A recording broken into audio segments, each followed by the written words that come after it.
Hello class, welcome back बच्चों। बेटा दो छोटे छोटे से टॉपिक रहते हैं, जल्दी से फिनिश करते हैं। Chapter number 1। बेटा मैं पेज नंबर 9 पर हूँ। डेमोग्राफिक कंडीशन की बात कर रहे हैं। बेटा सामने देखना पहले। डेमोग्राफिक कंडीशन क्या होता है बेटा कि इंडिया में डेथ रेट क्या चल रहा था on the eve of independence, birth rate क्या चल रहा था, इन्फेंट मॉर्टेलिटी रेट क्या था, लिटरेसी रेट क्या था। अगेन सारे स्टैट्स हैं बेटा, सारे स्टैट्स पे ही चर्चा होनी है बेटा इस पूरे टॉपिक में। चलो खैर स्टार्ट करते हैं, जल्दी से पढ़ना। Page number 9। बाबू बोलता है various detail about the population of the British India were first collected through a census in 1881। MCQ के लिए सबसे इंपॉर्टेंट क्वेश्चन। बेटा फर्स्ट टाइम जो सेंसस आया था वो 1881 में आया था, और बता देता हूँ इसके बाद हर 10 साल में फिक्स किया गया, यानी कि 1881 के बाद आया बेटा 1891, 901। और आपको बता देता हूँ लास्ट टाइम जो हमारी काउंटिंग हुई थी वो 2011 में हुई थी, तब से यही रूल चल रहा है। और अब 2021 था बेटा, वो कोविड के चक्कर में अभी थोड़ा अफेक्टेड है, क्योंकि घर घर नहीं जा पाए बेटा काउंटिंग के लिए। समझ आई बात बेटा? तो ये सेंसस तब से चलता आ रहा है, शुरुआत हुई थी 1881 में। चलो आगे बढ़ो। Though suffering from certain limitation, it revealed the unevenness in India's population growth. अभी बताऊंगा बेटा क्या कहना चाह रही है। Subsequently, every 10 years such census operation were carried out. Before 1921, India was in the first stage of demographic transition. The second stage of transition began after 1921. However, neither the total population of India nor the rate of population growth at this stage was very high. लो काम की बात सुनना बेटा। अभी तक इसने ये बोला है, एक सेकेंड बाबू, इसने ये बोला है कि फर्स्ट टाइम पर सेंसस आया था 1881 में, ठीक है ना। कहता है 1921 तक ट्रांजिशन की पहली स्टेज थी और इसके बाद दूसरी स्टेज बिगिन हुई। ऐसा क्यों कहा जाता है मैं ये भी बता देता हूँ बाबू। जब यहां पर काउंटिंग हुई तो पॉपुलेशन कुछ 23 करोड़ के अप्रॉक्स आई, ठीक है, 23 करोड़ के आसपास आई, ठीक है ना। 1891 में पॉपुलेशन गिर गई, कम हो गई, क्योंकि डेथ रेट काफी ज्यादा हुआ करता था उस टाइम पर बेटा। पॉपुलेशन गिरी, 1901 में फिर बढ़ गई थोड़ी सी, और 1911 में फिर गिर गई। मतलब यहां पर जितनी थी उससे गिरकर आई पॉपुलेशन, यहां पर फिर बढ़कर आई और फिर गिरकर आई। और 1921 इसे बोला जाता है the year of great divide. NCERT ने नहीं बोला, मैं बोल रहा हूं, the year of great divide. और ये याद रखना है आपको, इसे क्यों बोला जाता है ईयर ऑफ ग्रेट डिवाइड, क्योंकि इसके बाद कभी इंडिया की पॉपुलेशन गिरी नहीं आज तक, और गिरेगी भी नहीं, ठीक है ना भाई। हाल हमारे इंडिया के इतने हैं। देखो एक सिंपल सी बात बोलता हूं, ये अपार्ट फ्रॉम जोक बेटा, इंडिया का जितना एरिया है ना उससे 3 गुना एरिया ऑस्ट्रेलिया के पास है, 3 गुना एरिया। और इंडिया के हाल ये है बेटा कि हम हर साल एक ऑस्ट्रेलिया पैदा कर देते हैं। उनकी पॉपुलेशन 1.5 करोड़ के अप्रॉक्स, इतना तो एक साल में पैदा होते हैं बच्चे इंडिया में, और उनके पास 3 गुना एरिया है हमारे से, 3 गुना एरिया। यानी कि डेंसिटी ऑफ पॉपुलेशन तो दूर दूर तक नहीं है। उनके घर कैसे होते होंगे, एक घर रुड़की कैंप है, दूसरा माधव नगर है, ऐसे ही होते हैं सच में, इतनी दूर दूर घर होते हैं बेटा वहां, इतना एरिया लोगों के पास है। तो आप समझ सकते हो, यहां तो दीवार के साथ दीवार, दीवार के ऊपर ही दीवार दूसरे घर की, ठीक है ना बेटा। तो ये हाल है बेटा। बाबू दो डेटा लेकिन अभी तक जो मैंने बताया ये याद रखने हैं। 1881 फर्स्ट टाइम सेंसस आया था बेटा, 1921 known as a year of great divide. और क्यों बोला जा रहा है ईयर ऑफ ग्रेट डिवाइड, क्योंकि इसके बाद इंडिया की पॉपुलेशन कभी नहीं गिरी थी।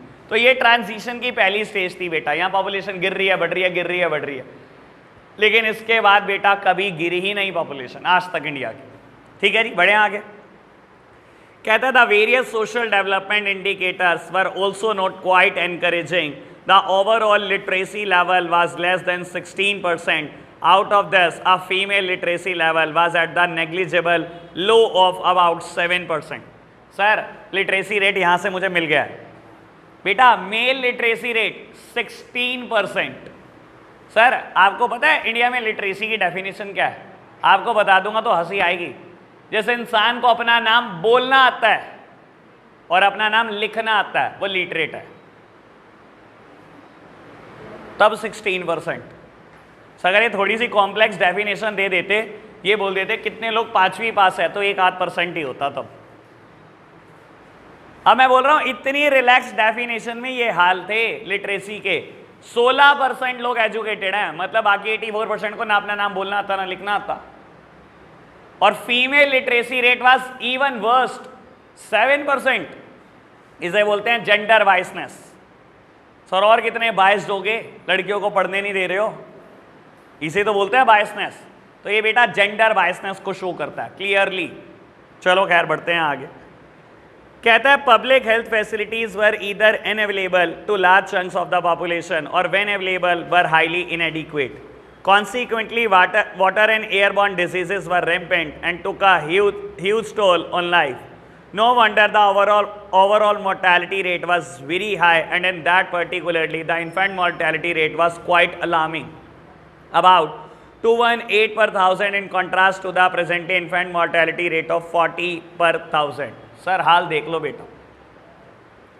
हाल की बात यह है बेटा, वो बोल रहा है कि ना या तो हेल्थ फैसिलिटीज अवेलेबल नहीं होती थी, अगर होती भी थी तो बेटा बड़ी इनएडिक्वेट थी, मतलब कुछ ही लोकेशन पे थी, हर लोकेशन पे नहीं थी, ठीक है ना। और जब हेल्थ फैसिलिटी नहीं होती तो बेटा डेथ रेट बहुत अलार्मिंग था। बेटा क्या डेथ रेट तो मैं बताऊंगा, इन्होंने तो नहीं बताया। और बेटा इतना अलार्मिंग था, कहता सबसे ज्यादा अलार्मिंग इन्फेंट मोर्टेलिटी रेट में था। बाबू इन्फेंट क्या होता है? Children up to the age of 1 year. हर 1000 में से 218 बच्चे मर जाते थे। सर सोच सकते हो आप, 21.8% mortality rate, infant mortality rate. Sir indicate कर रहा है पुअर हेल्थ फैसिलिटीज। दिखाई दे रही है ना क्या हेल्थ फैसिलिटीज थी। आज की तारीख में ये बोलता है 40 पर 1000 है बेटा। मेरे हिसाब से शायद लेटेस्ट बुक में स्टैट 33 पर 1000 है, ये थोड़ी सी पुरानी है। अब ये स्टैट गिर चुका है, 33 पर 1000 आ चुका है, ठीक है ना। 1000 में से 33 बच्चे, यानी कि 3.3% लगभग, ठीक है ना। पहले से तो इंप्रूव हुई हैं, आज भी बहुत अच्छी नहीं है, लेकिन पहले से इंप्रूव हुई हैं बेटा कुछ। आगे बढ़ते हैं बेटा। Life expectancy was also very low, 44 year in contrast to the presently 68 year. Sir यहाँ बड़े काम की बात बोल देता हूँ, आपको लगता था बेटा पुराने लोग हैं, ऐसे आपने सुना होगा किसी को कहते हुए पुराना चावल है ये, इसने पुराना घी खाया हुआ है, ठीक है ना। लोग 100 साल जी जाते हैं, ऐसा होता है ना बेटा। लेकिन बेटा कितने लोग, रेयरली। उस टाइम की लाइफ एक्सपेक्टेंसी 44 ईयर थी बेटा। वहां तो बेटा फीवर भी या मलेरिया जैसी भी अगर कोई बीमारी थी तो वो तो डेडली डिजीज थी बेटा। फीवर भी डेडली डिजीज होता था बेटा, इतनी पुअर हेल्थ कंडीशन थी बेटा। तो बहुत लोग तो मर जाते थे, जो जीतता था बस वही जीतता था बेटा। हमारी लाइफ एक्सपेक्टेंसी इसके हिसाब से 68, मैं बता रहा हूं लेटेस्ट बुक में 69 है। आज की तारीख में हमारी लाइफ एक्सपेक्टेंसी यानी कि एवरेज एज एक इंसान की 69 है इंडिया में। सबसे ज्यादा कहां है? कितनी? 93 लाइफ एक्सपेक्टेंसी, एवरेज 93 ईयर लोग जीते हैं, यहां 69 है, ठीक है ना। और करो थोड़ा थोड़ा पॉल्यूशन, थोड़ा थोड़ा और बढ़ाओ ऐसी चीज़ों को, और कम होती चली जाएगी, ठीक है ना। मैं आपको बता देता हूँ, वैसे अगर आप इंडिया में दिल्ली जैसी सिटी में रहते हैं, आपको पता है चाइना में कितने बुरे हाल हैं बेटा। चाइना की कैपिटल है बीजिंग। अगर आप बीजिंग में रहते हैं, पॉपुलेशन इतनी ज़्यादा एज वेल एज बेटा पॉल्यूशन इतना ज़्यादा कि अगर आपको कोई ऐब नहीं है तो आप एक दिन में 2 डिब्बे सिगरेट फूकने के बराबर धुआं अंदर ले जाते हो। अगर ऐब नहीं है तो, अगर आप दिल्ली में रहते हो, लगभग 1 डब्बे सिगरेट 10 सिगरेट के बराबर का धुआं रोज अंदर ले जाते हो, अगर दिल्ली जैसी सिटी में रहते हो। सर लाइफ एक्सपेक्टेंसी बढ़ेगी क्या ऐसी चीज़ों से?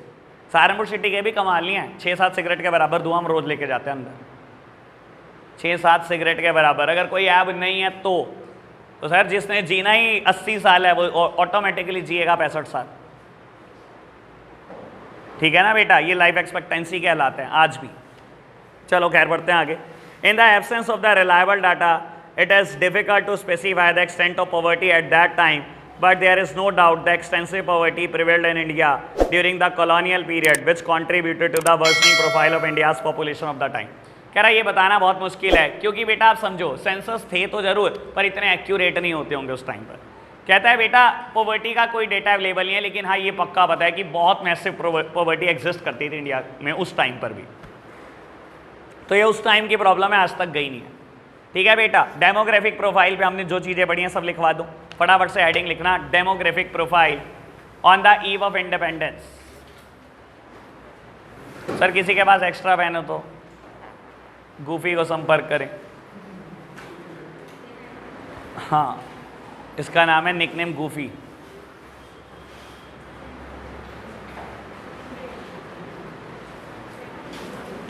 Demographic profile on the eve of independence. First heading लिखना birth rate and death rate. First heading लिखना बेटा birth rate and death rate. इन्होंने नहीं दिया बेटा, मैं लिखवा रहा हूं, birth rate and death rate. First bullet लिखना birth rate and death rate, birth rate and death rate were very high, were very high. It were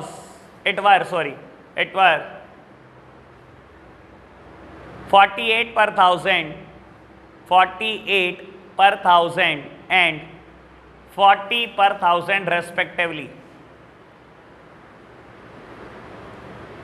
48 per thousand and 40 per thousand respectively.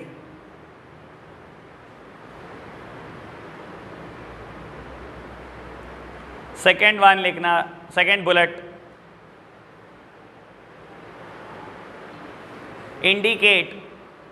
indicate massive poverty, indicate massive poverty.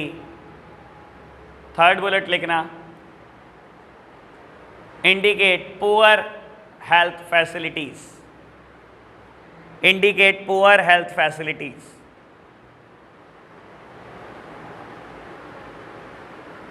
Second heading infant mortality rate.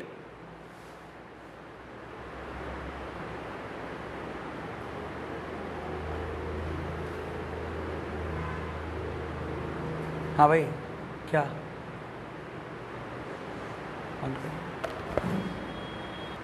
लिखना बेटा infant mortality rate. First bullet में लिखना infant mortality rate, bracket में लिखो children, गलत हो गया, काटो, लिखो डेथ, अरे ये तो भाई बिल्कुल गलत है। इन्फेंट मोर्टेलिटी रेट, ब्रैकेट में लिखना है बेटा death rate of our children up to 1 year, death rate of our children up to 1 year, bracket close, was as high as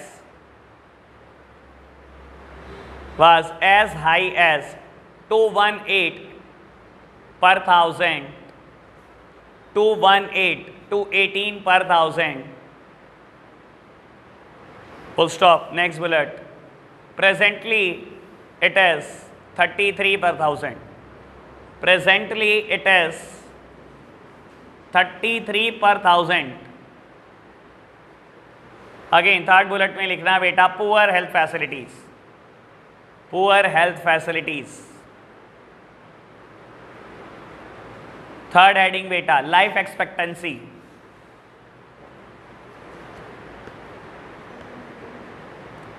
life expectancy.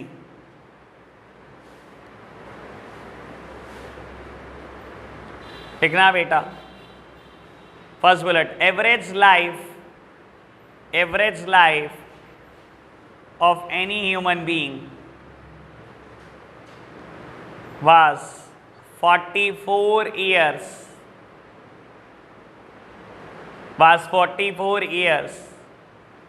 Next bullet, presently it is 69 years, presently it is 69 years. And third one, indicate poor health facilities.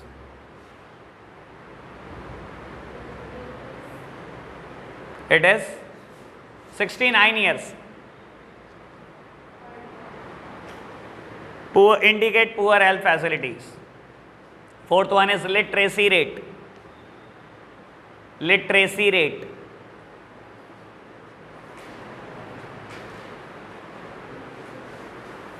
First bullet लिखना है बेटा, overall literacy rate, overall literacy rate was less than 16%.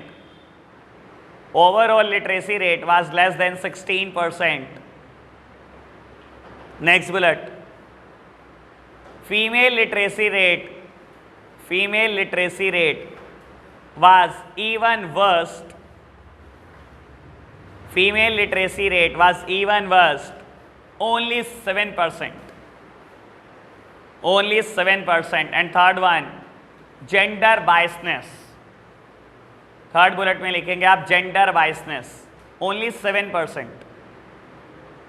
और third bullet में लिखेंगे आप gender बाइसनेस. Clear बात बेटा? एक मिनट सामने देखना, मेरी तरफ देखना. पहली हेडिंग हमने लिखी बर्थ रेट और डेथ रेट पर, ये नहीं दी हुई थी एनसीईआरटी में, हमने फिर भी लिखी है बेटा. बाबू बर्थ रेट कितना था? 48 पर 1000. डेथ रेट 40 पर 1000. बेटा एक मिनट सामने देखना, इसके ऊपर एक बात बोल देता हूँ. बर्थ रेट भी अलार्मिंग है बेटा, डेथ रेट भी अलार्मिंग है. हर 1000 में से एक साल में 40 लोग मार देते हो आप. तो ये डेथ रेट था बेटा, और ऐसे ही बेटा 48 लोग पैदा हो जाते हैं, ये बर्थ रेट था. दोनों ही अलार्मिंग थे. आपको बता देता हूं, अगर बर्थ रेट या डेथ रेट के बेसिस पे कभी कंट्रीज को कैटेगराइज किया जाता है ना, तो बेटा इंडिया की कैटेगरी उस टाइम पे तो थर्ड ही थी. जब भी किसी कंट्री में हाई बर्थ रेट होता है और हाई डेथ रेट होता है बेटा, हमेशा उस कंट्री को बोला जाता है कि आप थर्ड कैटेगरी पे हो.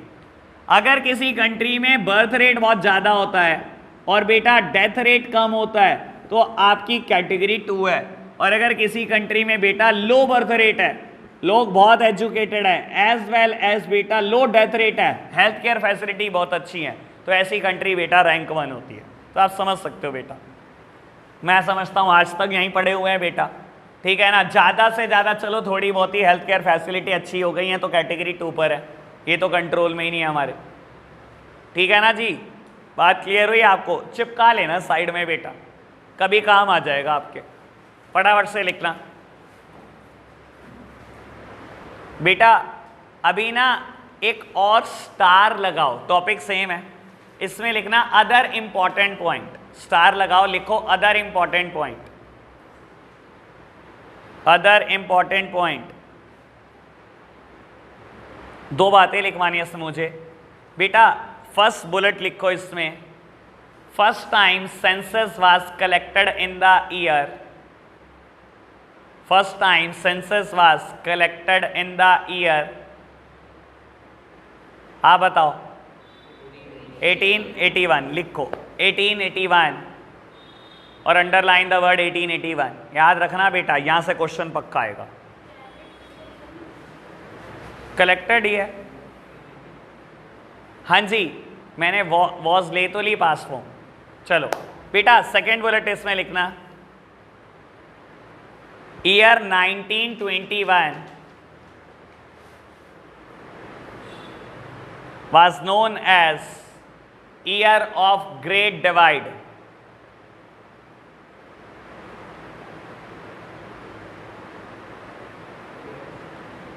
A year of Great Divide. Year of Great Divide.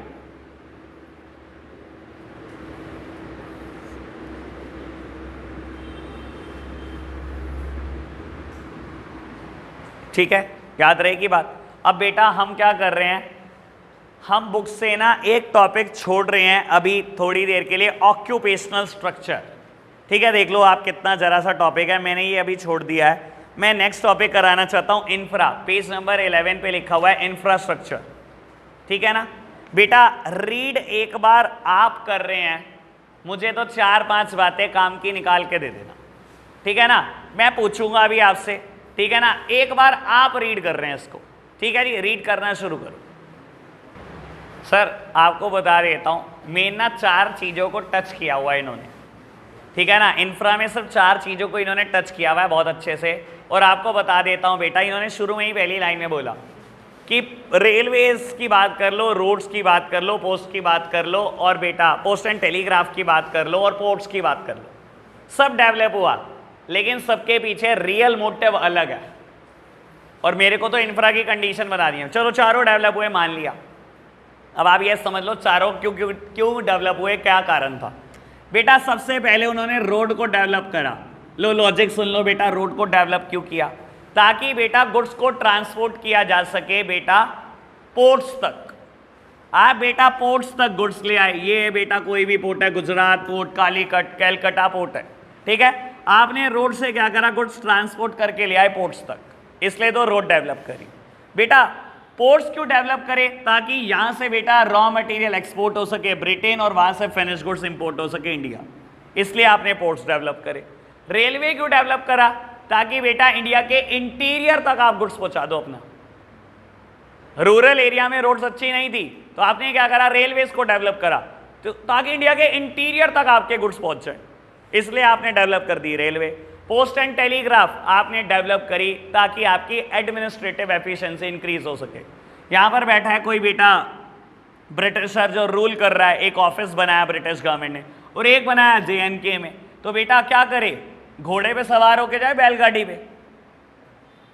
तो आप क्या करते थे बेटा, कुछ इलेक्ट्रिक टेलीग्राफ का यूज करते थे या पोस्ट का यूज करते थे। ये चिट्ठी यहां पहुंचती थी बेटा, और जैसा भी आप ऑर्डर देते थे यहां इंप्लीमेंट करता था, ताकि आपकी एडमिनिस्ट्रेटिव एफिशिएंसी बढ़े। तो बेटा इंडिया की ग्रोथ डेवलपमेंट के लिए कुछ नहीं हुआ, दिख जरूर रहा होगा, रोड बना दी, पोर्ट बना दिए, एयरपोर्ट सॉरी रोड्स बना दिए, रेलवेज बना दी, पोर्ट्स बना दिए, या पोस्ट एंड टेलीग्राफ डेवलप कर दिया। इन चारों के पीछे रियल मोटिव अलग अलग है। समझ आई बेटा इंफ्रा की बात। और एक हमने एक ईयर याद रखना है बेटा, introduction of railway in India in 1850। ठीक है जी, लिखना शुरू करें। लिखना बेटा, infra on the eve of independence, infrastructure on the eve of independence. सिर्फ 4 बुलेट लिखनी है, इसमें कोई हेडिंग नहीं है बेटा।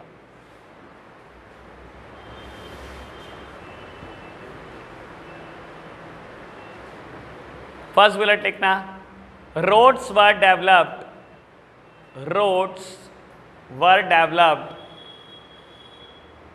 to transport the goods to the ports, to transport the goods to the ports. Second bullet, ports were developed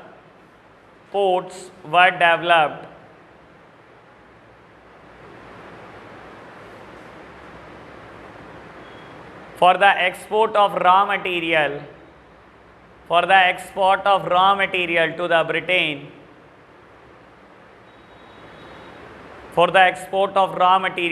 Britain, and import of finished goods from Britain,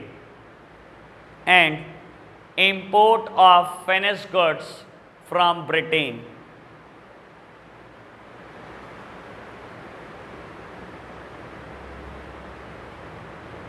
third one लिखना बेटा, railways were developed,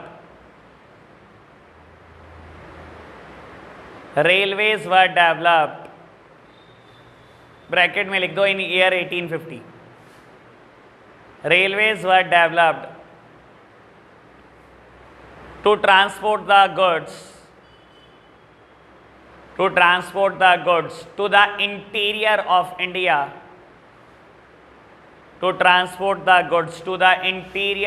India, and last bullet, post and telegraphs were developed to enhance the administrative efficiency of the British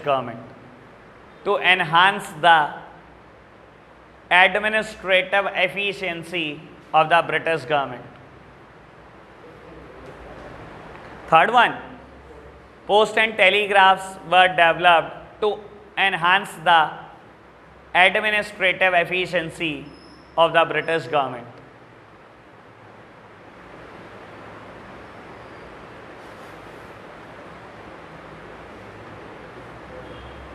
इतनी बात okay. मैं एक topic जानबूझ के छोड़ के जा रहा हूँ, क्योंकि मेरे को जिस दिन अब आना है मंडे को, मुझे ये सुनना है को चैप्टर पूरा जितना हो चुका है विद स्टैट्स, जितने भी लिखवाए हुए हैं। ठीक है बेटा, तो आप याद करके आएंगे मंडे को, मैं सुनूंगा बेटा। और मंडे को हम एक ऑक्यूपेशनल स्ट्रक्चर, 15 मिनट का भी टॉपिक नहीं है, फटाफट से रीड करेंगे, लिख देंगे बेटा, याद भी कर लेंगे उसी टाइम, और चैप्टर फिनिश हो गया पहला। तो आज के लिए हम इतना ही रखते हैं बच्चों, बाय बाय।